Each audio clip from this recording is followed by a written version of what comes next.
Okay, good afternoon, everyone. This is a meeting of the Birmingham City Council's Transportation Committee. Today is Monday, September 25th. I am Darrell O'Quinn, Chairman of the committee. I will soon be joined by Councilor Clinton Woods, and I believe Councilor Tate is not going to be able to join us this afternoon. So while we're waiting for Councilor Woods to walk in, we'll just go ahead and get started with our first item of business, which is a update from Monica DeLulo? DeLulo. Yep. DeLulo. Or is it DeLuyo? DeLulo. DeLulo. Yeah. All right. Okay. I'm not that spicy Italian. All right. Representing VIA, you have the floor. Thank you.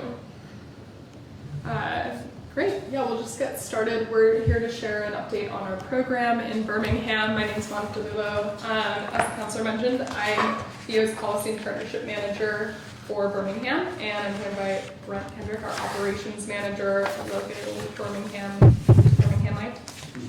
Yeah? Okay, cool. Got it.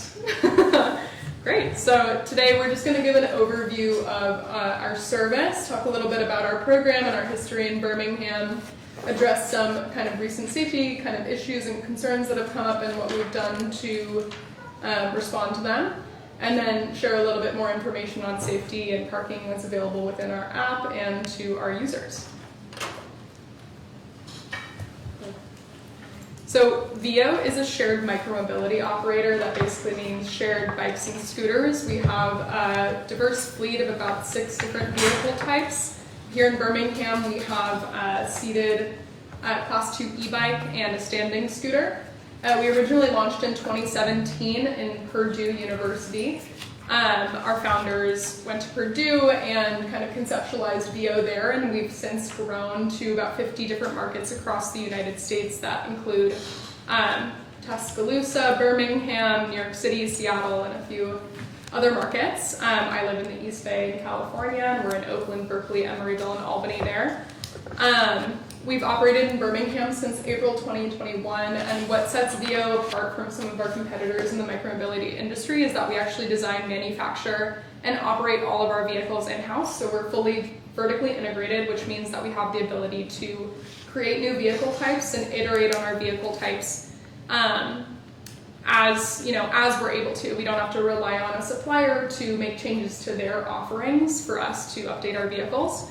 And so since we launched in Birmingham, originally we had a fleet of standing scooters. They're called Astros. We still have standing scooters. We've inflated newer vehicles since we originally launched, but still have standing scooters. And then we used to have a pedal assist. Mm-hmm. Yeah, so pedal assist bikes, a Class 1 e-bike.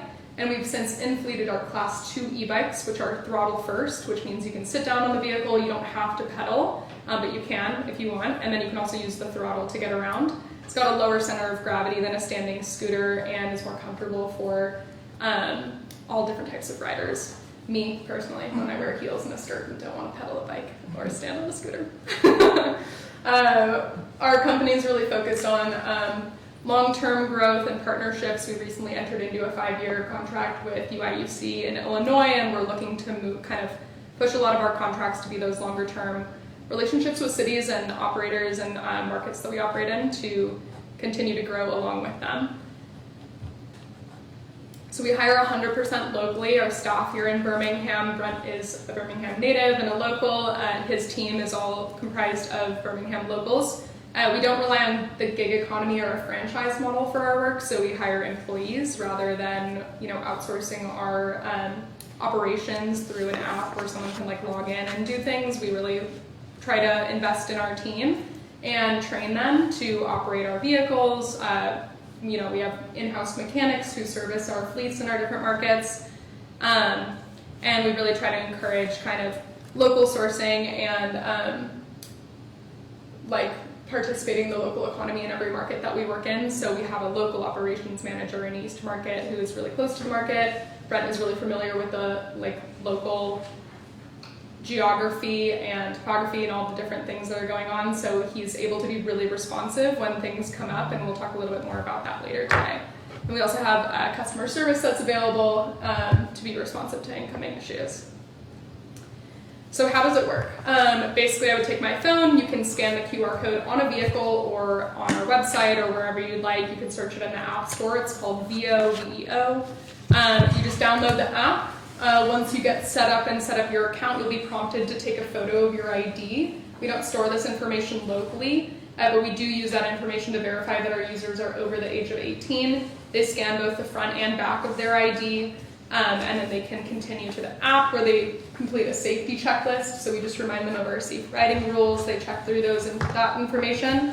Then they get to a map screen where they can see where all of where the vehicles are in their area, navigate to their closest vehicle, and then using the QR code on top, they scan that QR code, open it up, and get to riding. And then at the end of their ride, they take a photo to verify that they parked appropriately and continue on their way.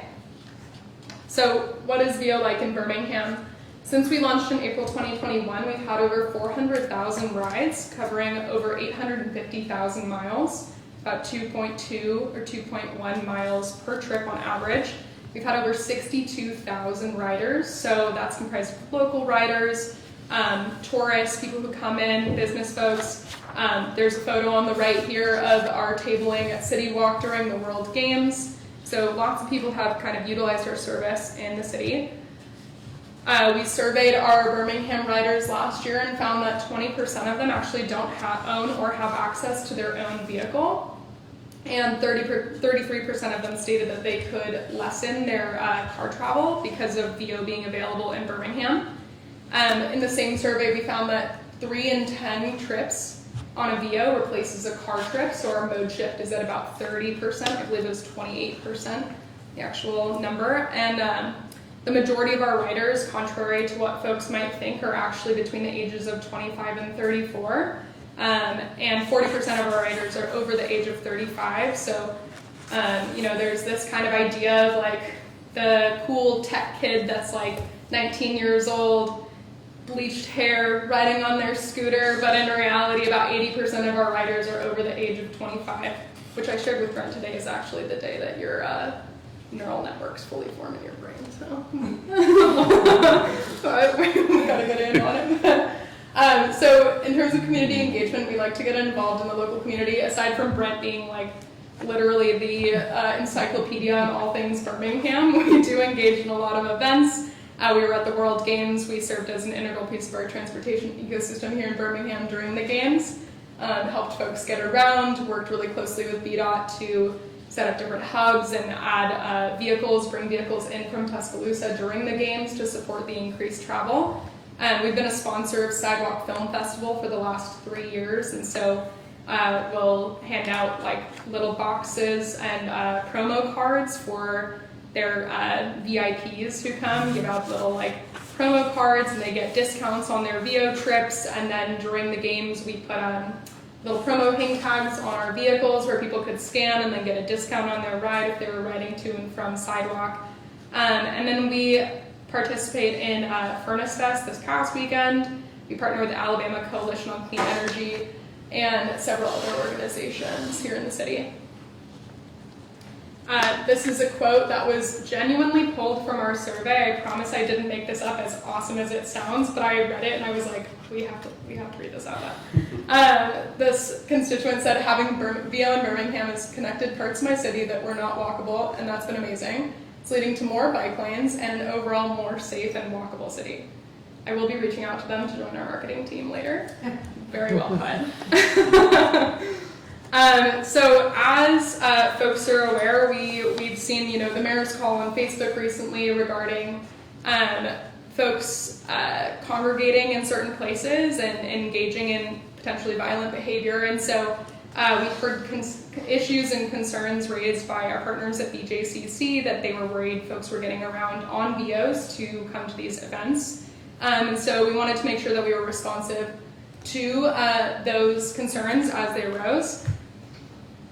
We've been working alongside Christina at VDOT and other partners to be responsive as things come in. We've increased our geofencing restrictions around BJCC. So basically geofencing means like where you can and can't ride. As per our app, each vehicle has a computer built into it essentially that when it enters a certain location will either work or it won't work. That's how, like, if you're riding around Birmingham and you get to the city limit, like your VO is not gonna, the motor is not gonna continue to go after you get outside of that geofence.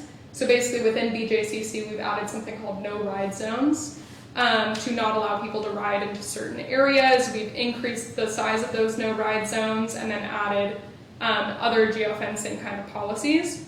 We've also implemented curfew restrictions on the dates that these incidences were said to have occurred or going to be occurring, and so Brent's team would actually go in and conduct a sweep of the area, remove all vehicles from around City Walk and around BJCC, and then implement a curfew that wouldn't allow folks to ride past dusk, essentially, into the area.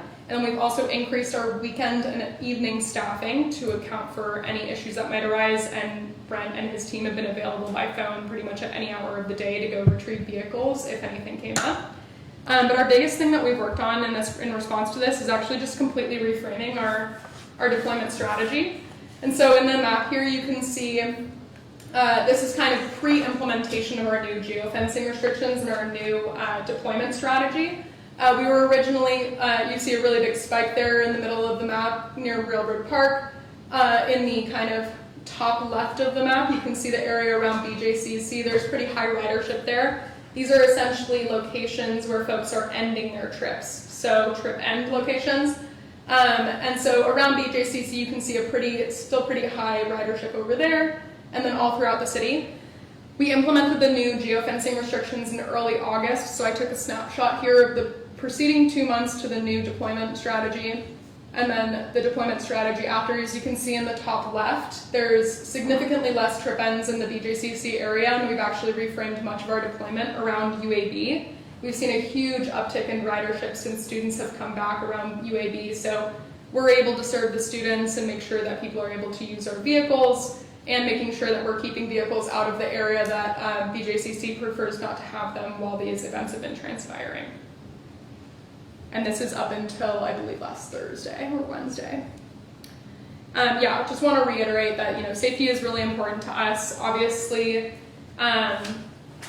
the safety is a concern around these events and around these situations to constituents and to BJCC and the folks that work there, but it's also a really big issue for us. We want to make sure that our technicians, or like local folks who are working on the ground, are not entering into dangerous situations. So we've made it a priority to make sure that we don't have our local folks going in. We are not giving people an opportunity to ride our vehicles to an area and conduct problematic activity. Maybe making it a little more difficult for them to get somewhere might deter that from happening. In addition to everything that I mentioned about what we're doing specifically in Birmingham, this is a little more in-depth look at our safety checklist. We remind people how to park, remind them to wear a helmet. We remind them of the riding rules, so riding in the street rather than a sidewalk. Try to look for bike lanes, all of that kind of stuff, and of course no drinking and riding.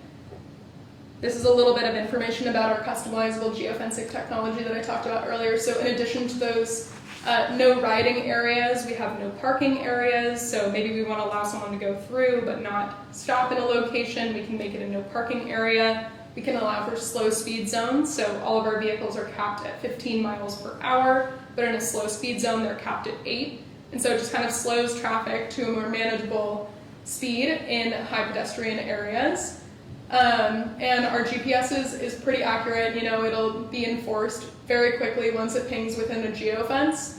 And we have an accuracy of about less than 3 feet, which is great because if you're looking for a vehicle, you can see okay, what corner of the street is it on? Is it not just here? Or you can kind of see where it is in the app and then navigate to the vehicle. And it also makes geofencing technology more accurate when the GPS is more accurate. In addition to all of this, VO has a proprietary technology called VO Voice, wherein the computer on the vehicle will actually speak to the user. And so if you've ever unlocked a VO, you might hear it say, "Hi, welcome to VO."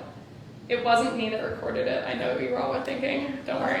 But maybe one day. But there's also other kind of like auditory warnings that we can enable the vehicle with. And so if someone rides into a no parking zone or a no riding zone and their motor cuts out, not only will the motor disengage, but the vehicle will actually tell them, hey, you've entered a no ride zone, please turn around. I encountered this in a slow speed zone, and the vehicle started to slow, and I was like, oh no, is the motor cutting out, is the battery? And almost immediately the vehicle was like, you've entered a slow speed zone. Your speed has been capped at 8 miles per hour or something. And that was really helpful because when you're actually on a trip and something like that happens, it can be dangerous to just like stop where you are and pull out your phone and try to figure out kind of what's going on. And so having the VO voice technology has been really helpful for users. In some areas, we're actually using it to curb sidewalk riding. So in Berkeley, California, near where I live, we have no sidewalk riding reminders that go off. And so if you're riding on the sidewalk and the VO says, no riding on the sidewalk, just a reminder, no riding on the sidewalk, it's pretty embarrassing. You probably are going to get off the sidewalk. And so we found that that's been useful in some of our markets to just help curb folks from riding on the sidewalk. It's more of just like a public embarrassment kind of thing, more than like forcing them off, but it works. And then these are some of our more on-street parking solutions. So in addition to the stuff that's in our app, all the digital stuff, we do have painted corrals. The photo on the left here is a painted corral in Birmingham, and we're actually working with the city now to install more of these painted corrals around UAB, and then hoping to kind of revamp our on-street infrastructure in other parts of the city as budget and time allow. And yeah, we're using these like stanchions and different things to kind of cordon off different areas so people can't park their personal vehicles or cars there. But it allows for more, easier to navigate micromobility parking, makes it easier for people to park appropriately. Kind of giving them the most obvious thing is always the best. And then this is our approach for kind of parking compliance within our app. So we have parking reminders. That's on the left there is like a recommended parking pin. We remind people how to park, and so when you're done with your trip, you will have to take a photo. And then if someone, say I park inappropriately, and then I either don't take a photo of the vehicle or I take a photo of the ground or something like that, and one of our technicians comes upon the vehicle to move it, and we see that it's parked inappropriately. We were actually walking around UAB this morning, and Brent issued a violation on someone who had parked directly in the middle of the sidewalk. So when we come around along that, we take a photo ourselves, and then our customer service team will compare the photos to each other, and if we see, oh no, this person actually parked appropriately, but then they moved their vehicle, we won't issue a violation. But if we find that they did not verify their appropriate parking, we will issue a violation. And so a first violation would be a warning to someone, and then they escalate from there, and we'll find the user, and then if they get a fourth violation, we actually remove them from the platform because we don't tolerate inappropriate parking behavior. And the violation fines actually go toward Brent's team having to go out and remove these vehicles and move them to an appropriate parking location frequently. This is a little more snippet from our rider survey last year, or earlier this year. We found that over 70% of Birmingham riders report feeling safe or very safe when riding VO in the city, which is great. That's higher than many of our other markets, which is really exciting. Half of riders indicated that more bike lanes would increase their feelings of safety. And so, we've been advocating for, more bike lane infrastructure, more parking infrastructure in the city. And we've written several letters of support for BDOT to advocate for funding and safe street improvements in Birmingham. I think like 5 now. Super exciting, and I know you were awarded one of them. Yeah, super exciting. And so we are also offering to allow, or we're not offering. We have made our data available to BDOT and to UAB and other partners to see kind of where are trips happening, where are people riding, where are they parking, where are they starting their trips, and we're using that data to inform where we should put more bike racks, where bike lane improvements should go, and all that kind of stuff that you wouldn't necessarily have available to you from everyday personal riders because we don't have their GPS data, but with VO and micromobility, we do have the data available. And it's helpful to be informed of kind of where people are taking these things, like where are you riding a bike in the city. Before all that data was really anecdotal and survey-based, but now we have physical data showing where people are riding, which is really exciting. Cool. Lots of words. Thank you so much for your time. I put up our contact information here. We do have our general inquiry line. You can call in or email our customer service to provide community feedback. birops@voride.com will actually send a message to Brent and I and our local team in case you see something on the street that needs to be moved or need to get in contact with us about an upcoming community event, whatever it might be. That's the best way to reach out to our entire local Birmingham team. And then my email is on the screen as well, and you're always welcome to reach out to me directly. Okay, thank you. Thank you. All right, so I got a bunch of questions. Hopefully I have plenty of answers. So all right, so how many scooters do you guys have within the city of Birmingham? Sure. So we're capped at 1,000 vehicles, which allows us to flex up as needed, but we typically have around 650 to 700 vehicles deployed at any time. 650 to 700 Yes. deployed, okay. What about bikes? It's a mixed fleet of standing scooters and Class 2 e-bikes. Do you know the exact percentage? Yeah. It's probably about 20%, 25%. 25%, Are they cosmos? 25% of the Of the pedal. of the fleet. Yes. So About 150, I would say. yeah, okay, Yeah, around there. roughly 150 bikes. And you mentioned that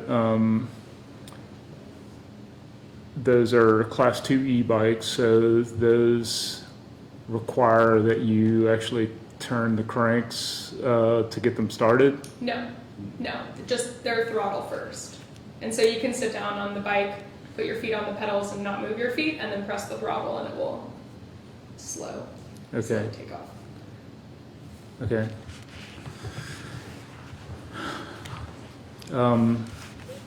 Okay, so how many employees do you guys have in the city of Birmingham? 6. Yourself. Okay, 6. And on any given day, how many people are on the clock per se? Typically 3 to 4. And then as we get into the nighttime, we have 1 to 2. Okay, during the day, 1 to 2 in the evenings.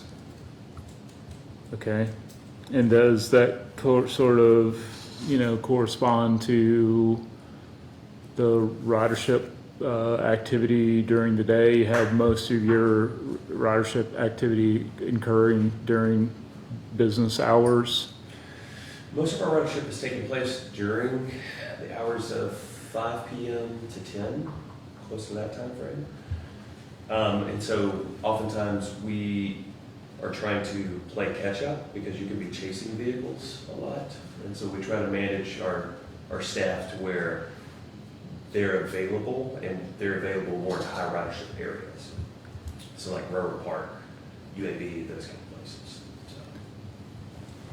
Okay, so,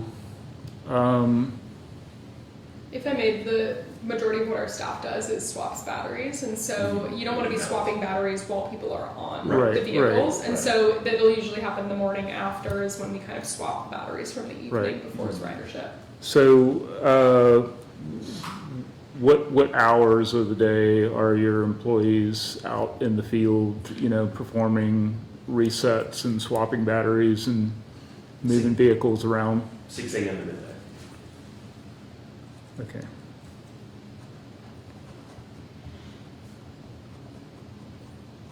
All right.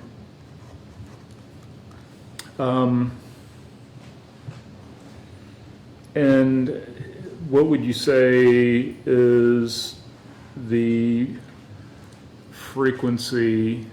So for any given scooter or e-bike, how frequently is a VO employee putting their hands on that vehicle? They're typically receiving 80 plus touches, so at least 80 vehicles per shift. Yeah, so that would be every like 72 hours a vehicle is being like touched Yeah. on average. Yeah. Okay, so in theory, with, let's say, just 700 vehicles deployed, 3 to 4 employees on the clock during the day, and each employee putting their hands on it, on average about 80 vehicles per shift, then conceptually you're getting close to every vehicle getting a touch once per day. Okay? That's interesting. Yeah, the problem is that you're getting multiple rides throughout whatever time frame those are, right? So Mhm. if you've got 5 vehicles, say we put them out on 10th Avenue in UAB, those vehicles are typically gone by the time we leave, because there's so many students that are grabbing up because they know that's where they can go to get vehicles. Mm-hmm. So it's not represented in regards to literally touching each of those vehicles or all 700. It's the amount of touches is one vehicle could be getting multiple touches because it's in the same area and it needs to be either moved or battery swapped. Mm-hmm. Yeah. Yeah, but on average, the fleet is around every 72 hours, all the vehicles are touched or moved within that time frame. So are you actively tracking how frequently an employee touches a vehicle for each vehicle? Yes. And does your system allow automated alerts when a vehicle has not been touched for an extended period of time? Yeah, so we have an app called the Technician app that is not customer facing, it's for our internal teams to use. And there are different filters that our technicians use to determine the priority level of different vehicles. So say someone rides a vehicle from UAB like all the way out, to wherever. Gate City. Yeah, exactly. And it sits there for like 4 days. It will eventually pop up. We have like a 3+ day and a 7+ day priority filter. And so our technicians at the start of their shift, they get a list of like what filters to turn on their app and how to prioritize their day. And they'll have to go pick up those vehicles that haven't been moved in a significant amount of time and then bring them back to a ridership area. So a vehicle might sit for a few days, but it will eventually be popped up in the app. There's not like a notification that pops up necessarily, but it's on the list of the vehicles that all need to be rebalanced and moved back into the area. Okay.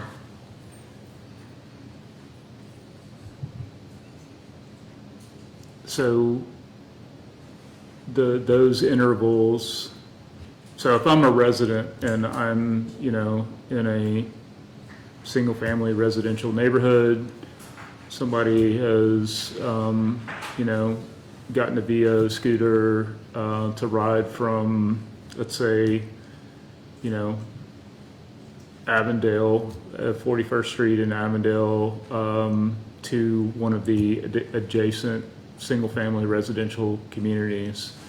And I notice that there's a scooter, parked near an intersection. Mm-hmm. In theory, VO employee is getting automated notification at 3 days and then potentially again at 7 days if that vehicle has not been, utilized or moved. Yeah, so it would be a medium priority after 1 to 3 days. I'm not sure what your market's things are set up, but after a certain time frame, it's a medium priority, and then after a longer time frame, it's a high priority, which means that it needs to be their first priority when the technician is on their shift. Like that's the thing that they need to focus on. And so it would just, the longer that it sits there, the more of a priority it becomes, and the more likelihood essentially of a technician coming out that day to go get it. Mhm. Are all of the vehicles equipped with upright position sensors such that if the vehicle falls over or is otherwise, not correctly parked, technicians can be alerted to that condition as well? I believe not in Birmingham, but we're infleeting new vehicles that do have that technology and capability built onto them. So where is Birmingham on that timeline? When will that integration happen? We just infleeted into, I believe, San Antonio, Texas. We're launching there soon, and so they'll be the first to kind of be testing this technology. And then once we kind of have proof of concept, then we'll rapidly expand that to all of our other markets. And so probably within the next year, Birmingham will receive that technology. Okay. FYI, Birmingham has foreign trade zone status, so you can directly import into the city of Birmingham and avoid some of the immediate, international tariffs and stuff. Our Department of Innovation and Economic Opportunity could tell you more about that, but a previous shared use micromobility user had actually taken advantage of that and relocated their U.S. distribution center to the city of Birmingham for that purpose. It was actually, financially advantageous to them. So, That's really interesting. yeah. Would love to chat offline after this about that. Okay. Councilor Woods, I'm going to give you a chance to Jump in. jump in. Yeah, so kind of conversation around frequency of touches. How long is that battery going to last? How long before the unit just becomes immobile? Yeah, so the battery itself has a range of about 45 miles, and so they last a pretty long time. It really depends on the charge of the battery when the vehicle's left. And then once that original battery dies, we have something called an IoT backup battery, which is basically a backup battery just for the computer in the vehicle, not for the actual movement of the vehicle to power the throttle. And that will last another 3 to 7 days. Which then, if the battery actually dies and the IoT backup battery goes on, it's like the highest priority for our technicians to go and retrieve the vehicle, because once that IoT backup battery dies, we obviously don't know where the vehicle is. And so once the battery gets to 40%, it's a medium priority, and then 15%, it's a high priority. And then if the battery dies, then it's like, now, you need to go get it now. And so that's kind of how the priority system and the battery affects that. So that's a long time. Is that typical in the industry? Because I feel like Sometimes we see vandalism where like the battery will be removed from the vehicle, and so that's when the IoT backup battery is particularly helpful. So if we do experience some sort of vandalism on the vehicle, I don't think that's as prevalent a problem in Birmingham as it is in some of our other markets. That's what the IoT backup battery is really there for, is to preserve the rest of the vehicle so that we can go retrieve it.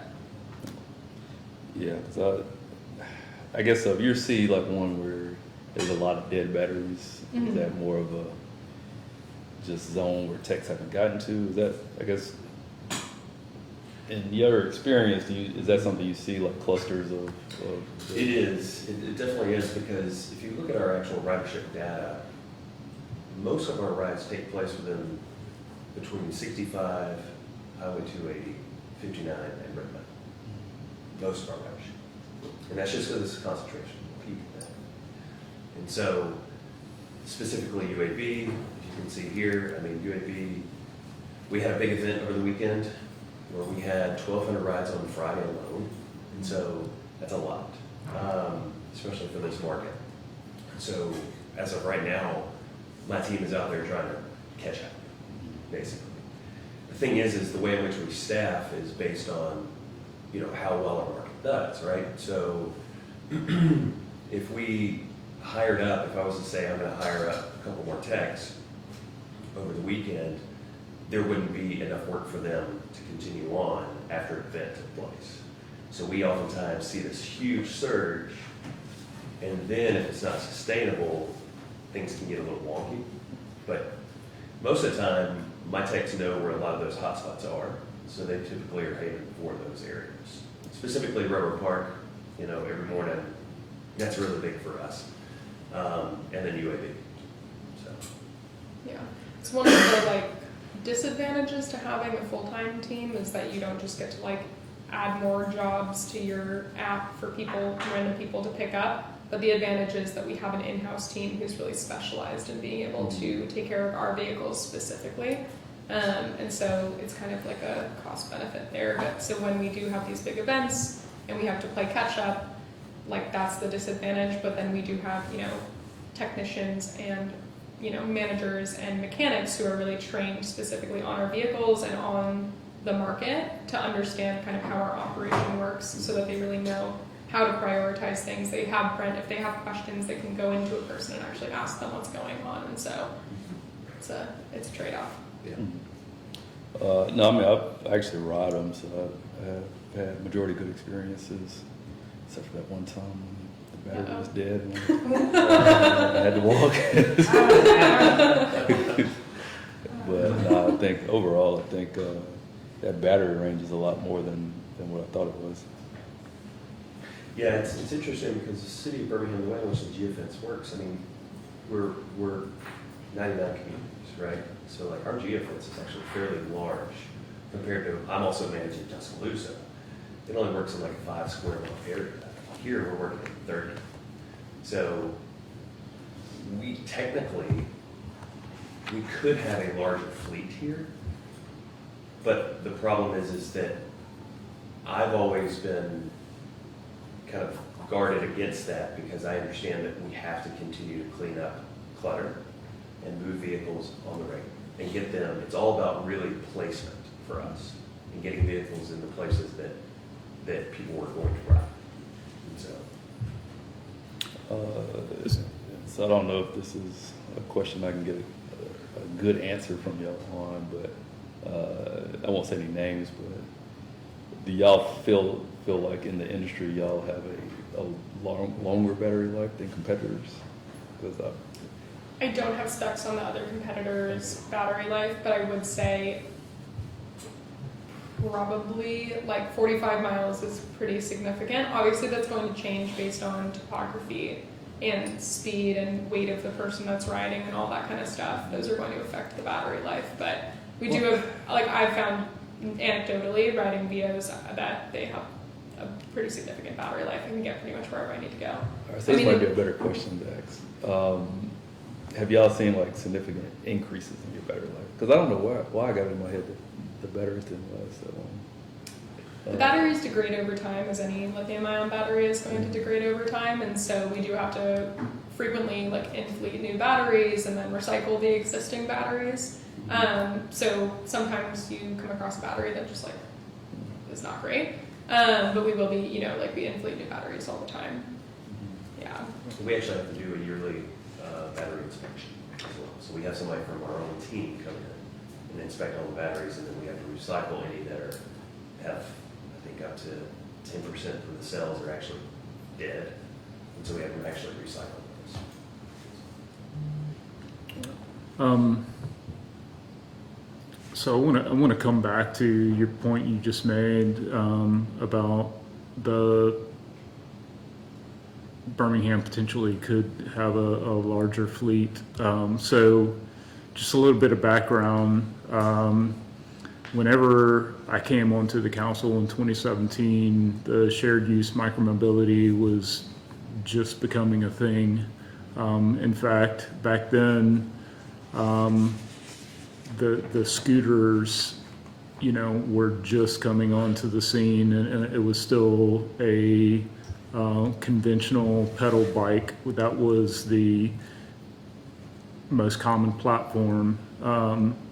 And, long story short, we had to go to the state legislature to get a law passed to actually create the pathway for municipalities to have this type of for operators to be able to provide this type of service in municipalities.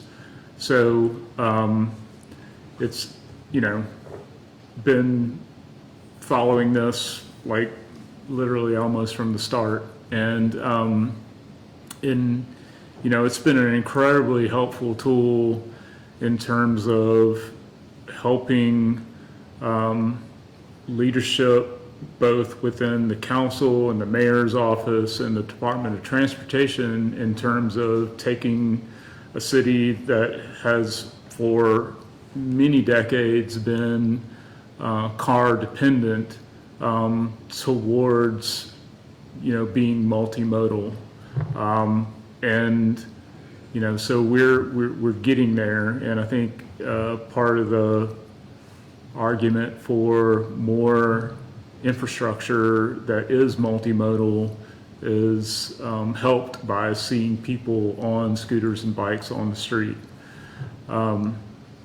So what would you say is the barrier for more scooters and bikes to be operating here? And just preface that by saying that, equity is a major consideration for us. I mean, it is a requirement within our ordinance.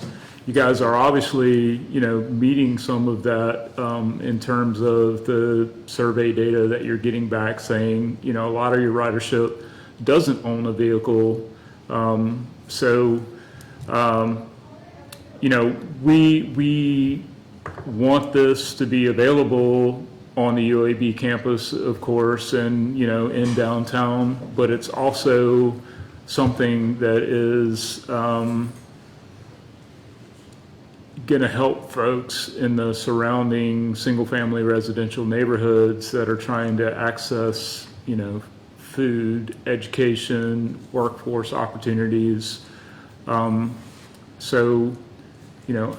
do we make more, how do we get more of these bikes and scooters working on the street? Yeah, so I've actually talked to the Department of the Health and Inequality at UAB, and we worked with them on a grant to say, hey, we can actually dedicate a certain percentage of vehicles to these areas, specific areas.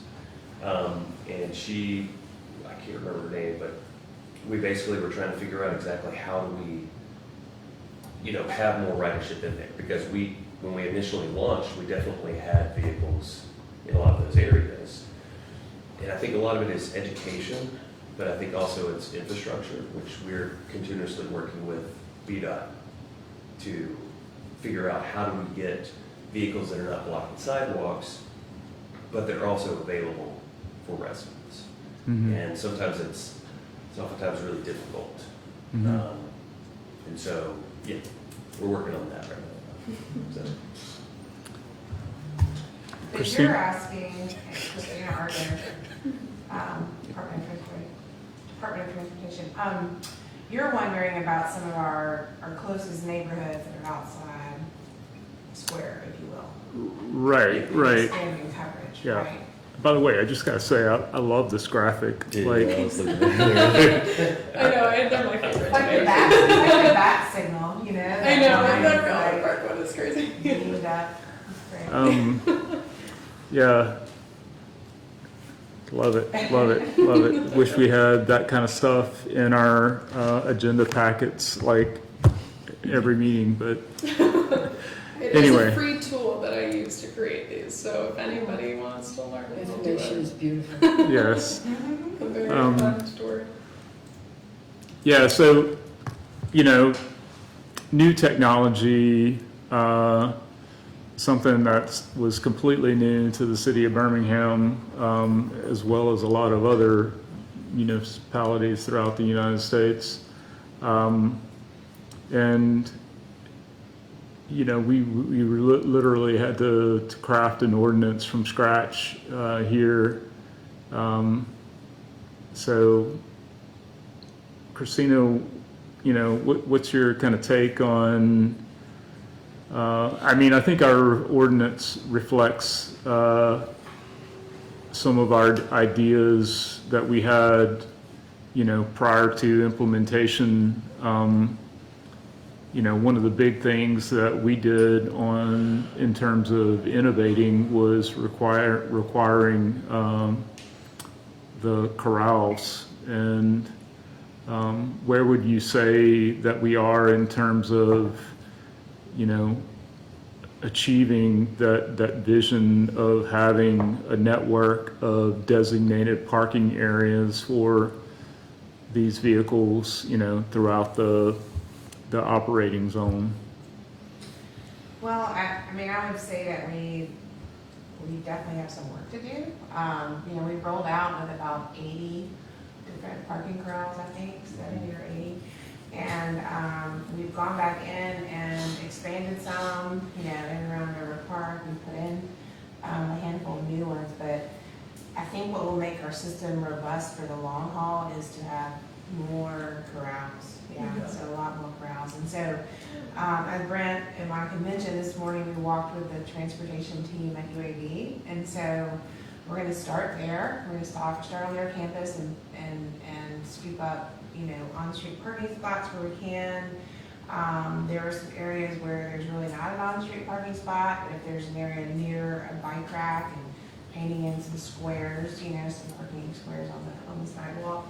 And so that'll be our first push to add more. Mm-hmm. And then we'll go from there and continue to expand around the city. Because I just think, as a user and as a potential customer, knowing that you don't have to stress about finding a spot to park when you are done riding is huge. Or knowing you're not going to have to pay a little bit more. Mhm. I think we've all parked outside a parking spot, hopefully responsibly. Mm-hmm. Put it up against the building, not in the middle of the sidewalk. But yeah, we need more corrals. And that would really help Brent's team as well, because then you guys aren't cleaning up. You're responding to service issues and other things, and staging, as opposed to cleaning up. Absolutely. And to the context of adding more vehicles, specifically, yes, definitely need more corrals. So you and I got an email recently from a constituent that talked about how, if I remember correctly, he wasn't, the app didn't allow him to park, to end his ride in the area where he wanted to end the ride. Was that due to the no parking area? Most likely. It was Can either you tell us where he was? I can't remember now. He's a downtown resident, and I think, what ended up happening is I apologize, I haven't used a VO scooter in a minute, so but I know that whenever you guys launched, there was actually like a rebate, if you will, if you return your vehicle to a designated parking area, then you get $2 back or something like that. And I think this was a situation where it wasn't that he actually couldn't end his trip until he got to some place that was significantly farther away than he wanted to go. That was probably either forced parking zones, which we have 3 in the city. So, well, we have 2. The other one was BJCC. Forced parking zones, we have one around Royal Park and also around Lakeview District. So that way that, because those are oftentimes high concentrated areas of ridership, you can't end your ride unless you are within those hubs. And that's what helps kind of keep things collected. It's a similar model to the rebate, discount program that we did, just more required in those specific areas. And that's been something that BJCC and Railroad Park leadership have come to us and kind of requested that we specifically have these things available in those areas because they don't want devices kind of parked wherever. They want them in specific areas. Yeah, It's a bit frustrating on the user side if you're like, oh, I want to park here, but I can't. I have to park 2 blocks away and then I have to walk back here. right. But at the same time, it's nicer on the user side because then you know where to go to find the device. Yeah. So Right. like, you know, oh, that corner of the park is where I can pick up a VO, and there's more than likely going to be one there because they're not able to park kind of wherever they want. They have to be there. So. Okay, so I need to wrap up because I want to give Miss Ellsbury time. Really happy to see that the GPS technology has greatly improved. You know, that's going to be helpful, I'm sure, to you guys. And I'm sure every other city where you're operating is going to be asking for the same thing, but we will be very excited to have the vehicles equipped with the tip sensors. You know, that's one of the things that we hear about quite a bit is not only just, you know, vehicles that aren't where they should be, but they're, you know, in a condition that represents a trip hazard or so on and so forth. So, yeah, appreciate you guys moving us right to the top of the list. Of course.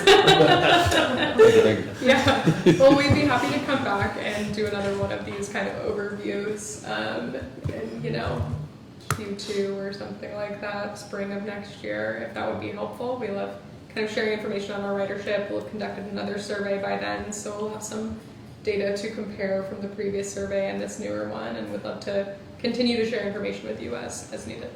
Yeah, really impressed by the data. I mean, you know, you think about, what was it, 80,000 trips and 400,000 trips. 400,000 trips Yeah. and, 62,000 riders. yeah. Yeah. Oh, what, 80,000 miles. Do you know- 850,000 miles, yeah. do you know how many of those 62,000 are unique? Those are all unique riders. Every one of them unique. Everyone, 62,000 individuals have ridden on our platform in Birmingham. Isn't that wild? impressive, Yeah, really cool. very impressive. Can I ask a quick question? Yes, ma'am. Do the corrals have charging stations? Or if you staff the vehicle? They don't. That's right. Yeah, we do charging. So if you've ever heard of like lithium-ion battery fires and stuff like that, that's another plus to us having an in-house team, is that our technicians are trained on how to handle battery fires specifically. So we haven't had any battery fires in Birmingham, but we do have people who are trained on how to handle those, and those really only take place like when a battery is plugged into the wall. And so we charge off-site in our warehouse, and then our technicians just bring batteries and swap them out. Rather than having to move the whole vehicle, they just move the batteries. One more question. Are riders on the highways? No, they're capped at 15 miles an hour. 15 miles an Yeah, hour? so they're going like the speed of a bike, you know, comfortably. Yeah. And the highways are geofenced off. Yes. Geo what? Geofence, so that means Okay. there are no ride zones, so you can't Right, even. riding zones. Yeah. Okay, just curious. We might have had a road rider on. Sure, There someone's was a tried. one situation. the road Somebody's probably tried. I don't think we need to get into this. I got stuck on the side. All right. Thank you very much for Thank you so coming. much, yeah. Yeah, let's do a follow-up Yeah. in a few months. Absolutely. Thank you. What did you use to create your chart? It's called Kepler, Kepler, okay. Kepler.gl, and you just go in and you throw your data into the mapping software, and it will, there's a couple of other things you can do to it, but yeah, it's Gotcha. fun. Okay, next up, I asked Miss Elaine Ellsbury, who's a resident of New Pilgrim Towers, which is located in the Forest Park neighborhood.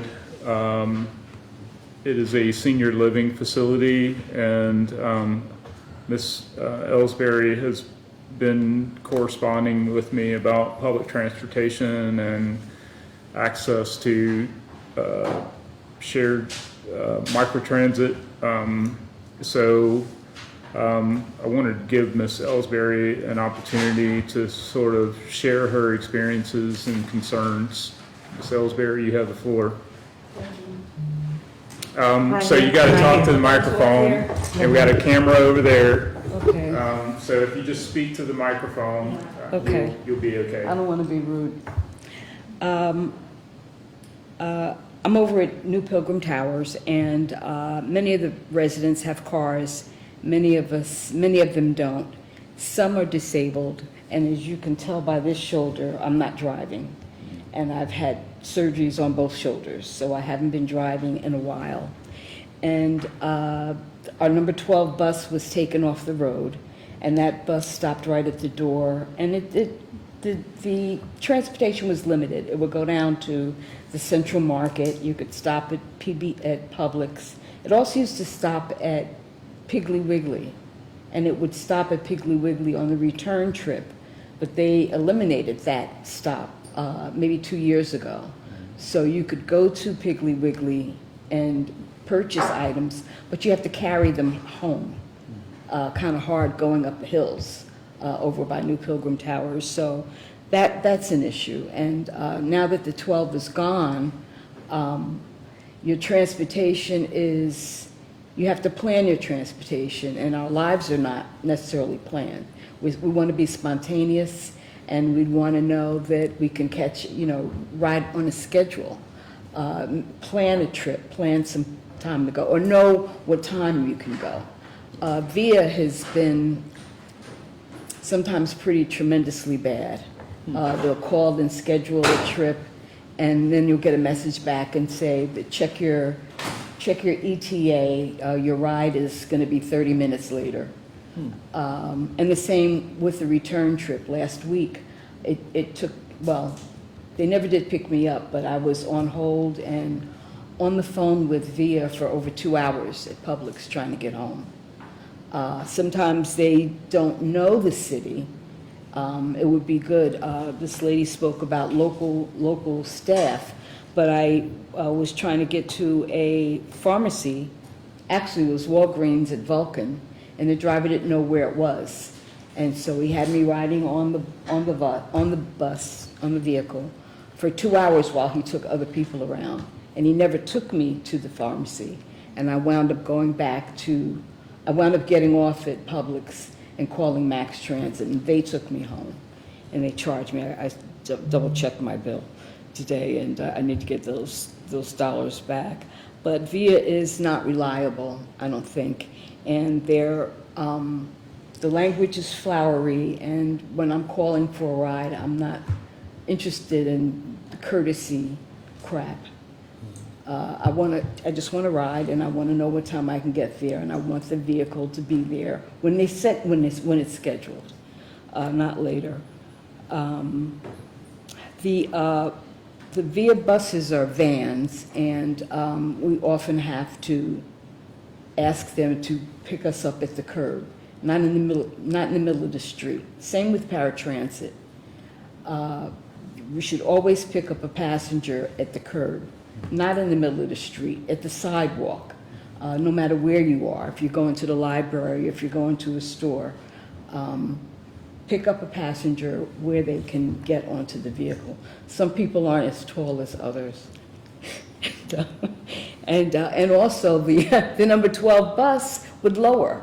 It would lower to the not all the way down to the street, but it would lower. And now you have to sometimes get on your knees to try to get on the bus. And I don't trust the ramps that go up some of the Max Transit bus because I'm afraid I'll fall.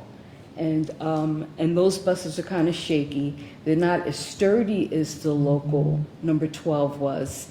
There's nothing to hold on to make you feel like you're not going to fall out of your chair. Let's see what else I had. So I was thinking the other day that it would be a good thing to add to the route that was taken off. You know, if you're not going to put the 12 back on, or add something back to the number 23 and the 43. That was one of the things that a woman told me the other night when I was stuck at Publix. I said, how am I supposed to get home? She said, well, you could take the 23 or the 43. and I can't walk up those hills over there. So I think it'd be good to add the destinations where the 12 went. So let me pause you right there. Mhm, So the New Pilgrim Towers is located on a hill, and It's a plateau. right, Mhm, and the 23 is running down 6th Avenue South. Somewhere Correct. down that way, yes, Yeah, yes. down the hill from you. So it's a significant. It's not an insignificant thing. So when you request a ride with Via, what platform are you using? Are you calling on the telephone, or are you using the smartphone app? Either or, because your smartphone app, you have to have your location set on your phone. Okay. So initially, it starts off at 802 Center Street. I have no idea where that is. And you have to, It's on the west side of town. yeah, well, it's not near me. And you have to shut your phone down, turn the location on, turn the app back on so that it recognizes your location. Okay. And you can try to work on it that way. Otherwise, you can call directly and speak with someone. Right. And it would be good if those people were local people. Right. And without foreign accents. I can Okay. understand some of the accents from West Africa because je parle un petit français, but I've forgotten most of it. But other accents is hard to tell what they're saying, and they're being polite, very polite. And I'm not the most patient person in the world. I just want to get to where I want to go and come home. Okay. So when you do request a ride, they're telling you that it's going to be 30 minutes before they can get to you. They'll schedule a ride time. They'll say, ride will be here in 20 minutes. And then I may get a call back or a text message back and say, check your app because we've had a delay. We have a shortage of drivers and your ride will be here 35 minutes later than I wanted to So the leave. initial wait time that they told you was 20 minutes. Could be, and- yes. And then maybe 10 minutes after you've spoken with them, you get an update saying it's going to be another 30 Right. or more minutes. Right. And sometimes they'll say, when you're coming home, sometimes the app will have the driver's phone number in it, and said, when you're ready to come home, if you know what time you're returning, let us know. Otherwise, you can let the driver know, and they don't include the driver's phone number, and the driver will say, just call the office. You call the office. And then you get this runaround where you have to call back and call back. That's what happened to Publix. They had me call back 5 or 6 times and waited half an hour each time I called. And my phone I don't have my charger with me. It's So ridiculous. this is happening regardless of whether you're at New Pilgrim Towers or at Birmingham Central Library or at Publix downtown. It's any It can be, location you've right. had this experience. Right. Is it any particular time of day or different times of day as well? In the evening, it's harder in the evening to get home. It's harder, and now it's dark when you come home. It's starting to get dark, but in the evening, it's busier. I guess it's rush hour traffic. There's more traffic, less drivers. But generally, going to a destination is usually not as bad as returning. Okay. But it can be delayed as well. And on those going to a location, are you doing that typically midday, Or morning, yes. late morning? Yeah, or earlier, midday. Okay, but on a Before noon, off-peak before time. noon. Okay, Yeah, before noon. okay.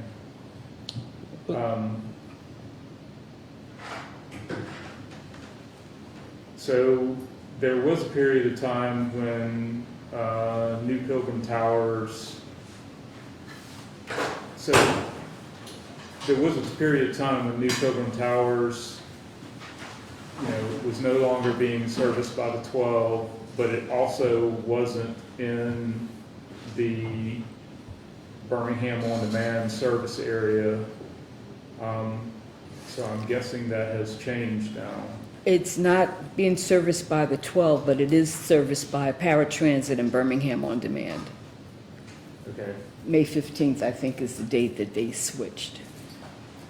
But I So- think it was always within the Birmingham On Demand or the Paratransit service if you have an application signed from your doctor.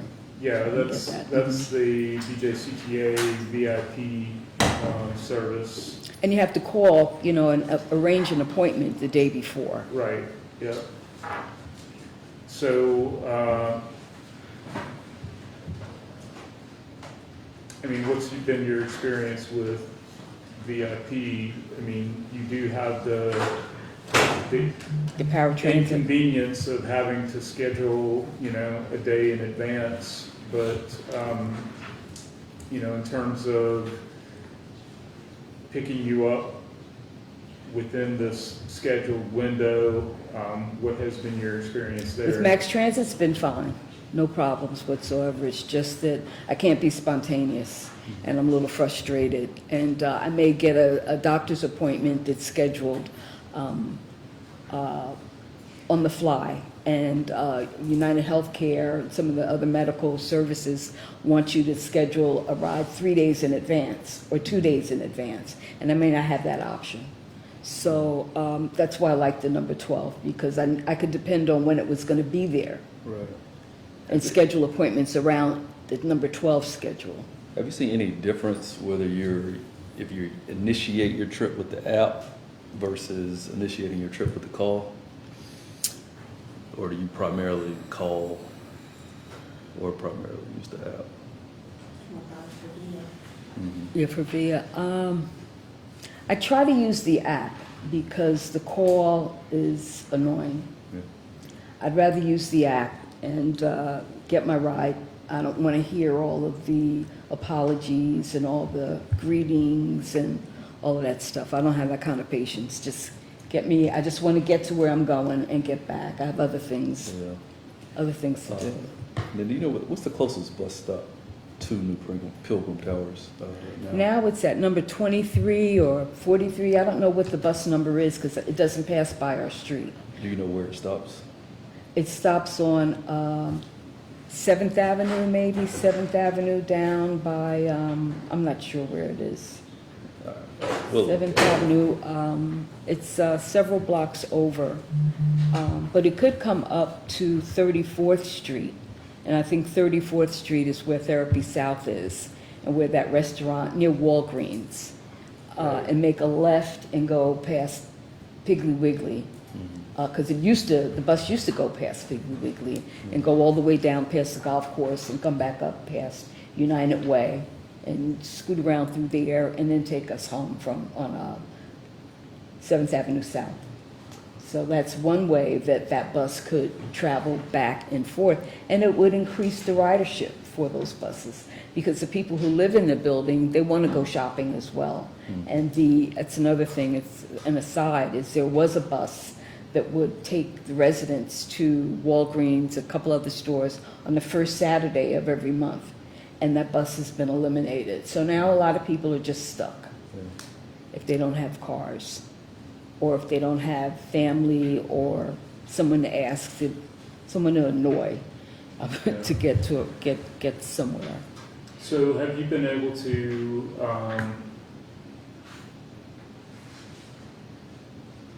have conversation with any of the folks at BJCTA? Yes, and they're always helpful. They're always very helpful and understanding, but they can't schedule a ride on the fly. And Right. that's been my Right, when and I'm calling if I need a ride on the fly. It's an Right. emergency, and Right. they can't help me then. Okay. So unfortunately, our Department of Transportation representative stepped out, but we'll convey your concerns about Birmingham On Demand. Hopefully that can get corrected, because that would be really the intended fix. But I'm wondering if they have the ability to, Maybe one of those, See some those reporting. micro Scooters. cars with a shopping cart might work. they're making all kinds I don't of know that different they, models. I meant to ask if they had an age limit, you Well, know, I an don't know if age you want to ride range. down those hills. No, I don't want to ride down those hills because Or you up can those fall hills. down those hills Yeah, no, we'll, and up. They, you know, FYI, there are ADA accessible, I've seen them. shared use micromobility devices. Around the they're parks. Usually like three-wheel versions of the scooters. I mean, so in terms of an action item for us, what I'm hearing is that you're really having trouble with wait times with Birmingham on demand. And or destinations. JCTA's equivalent service. I can't that- get to Central Market anymore without Yeah. taking a couple of buses. That's one of my well, I spots. guess the GPS thing kind of threw, because aren't they using GPS? Like when she mentioned they couldn't find the Walgreens or something like that. Well, she's saying that she normally has location services turned off on her phone. Yeah, but that particular time, I gave them an address, and the driver didn't know where it was. It was going Richard Arrington something south, and he went to Richard Arrington, whatever it was, north, and he couldn't find it, and that's why he drove around for a couple hours trying to figure out where it was. He didn't know where he was going, and I couldn't help him because I've never been there before. Okay, well, unfortunately, we run out of time. Okay. And, but thank you for Thank you coming, thank you for your and, ear. Councilor Woods, we have one other item to take care of, and that's the minutes from the September 11th meeting. Riveting.